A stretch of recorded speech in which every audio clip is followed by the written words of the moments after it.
இந்த ஒரு ட்ரிக் மட்டும் உங்களுக்கு தெரிஞ்சிச்சுன்னா 10 கிலோ கூட 10 நிமிஷத்துல செஞ்சு முடிச்சிருவீங்க.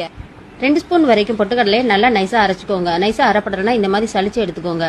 1 ஸ்பூன் மிளகு, ஜீரகம், 4 பூண்டு அதையும் சேர்த்து நல்லா நைஸா அரைச்சு ஓரமா எடுத்து வச்சிருங்க. 1 கப் அளவு அரிசி மாவை நல்லா வறுத்துட்டு இந்த மாதிரி இது கூட சேர்த்து மிக்ஸ் பண்ணிட்டு கருவேப்பிலை, மல்லித்தலை அது கூட சேர்த்துக்கோங்க. அரைச்சி வச்சதையும் சேர்த்துக்கோங்க. கடலைப்பருப்பு ஊற வச்சதை சேர்த்துக்கோங்க. இது கூடவே சில்லி ஃப்ளேக்ஸ், உப்பு, அது கூடவே பெருங்காயத்தூளை சேர்த்து நல்லா மிக்ஸ் பண்ணிடுங்க. மஞ்சத்தூள் கொஞ்சமாக சேர்த்துக்கோங்க. இந்த மாதிரி கலந்து விட்டுட்டு 2 ஸ்பூன் வரைக்கும் ஆயில் நல்லா ஹீட் பண்ணி ஊற்றிட்டு கொஞ்சம் கொஞ்சமாக தண்ணி ஊற்றி சப்பாத்தி மாவை விட கொஞ்சம் கெட்டியாக பிசைஞ்சு எடுத்துட்டு குட்டி குட்டி பால்ஸாக இந்த மாதிரி உருட்டி எடுத்துக்கோங்க. வாழையில கொஞ்சமாக எண்ணெய் தடவிட்டு இந்த மாதிரி வச்சு மேலே ஒரு வாழை இலையில எண்ணெய் தடவிட்டு இந்த மாதிரி மேஷர் வச்சு நல்லா அமுக்கி விடுங்க. சூப்பரான ஷேப்பில் வந்துடுச்சு பாருங்க. இந்த மாதிரி தான் இருக்கணும், வலுவலுப்பு இல்லாமல். இப்போ ஆயிலில் போடும்போது உப்பி வரக்கூடாது. அதனால ஒரு லைட்டாக கத்தி இதை எல்லாத்தையும் சோக்கு எடுத்துச்சு குத்தி விட்டுருங்க.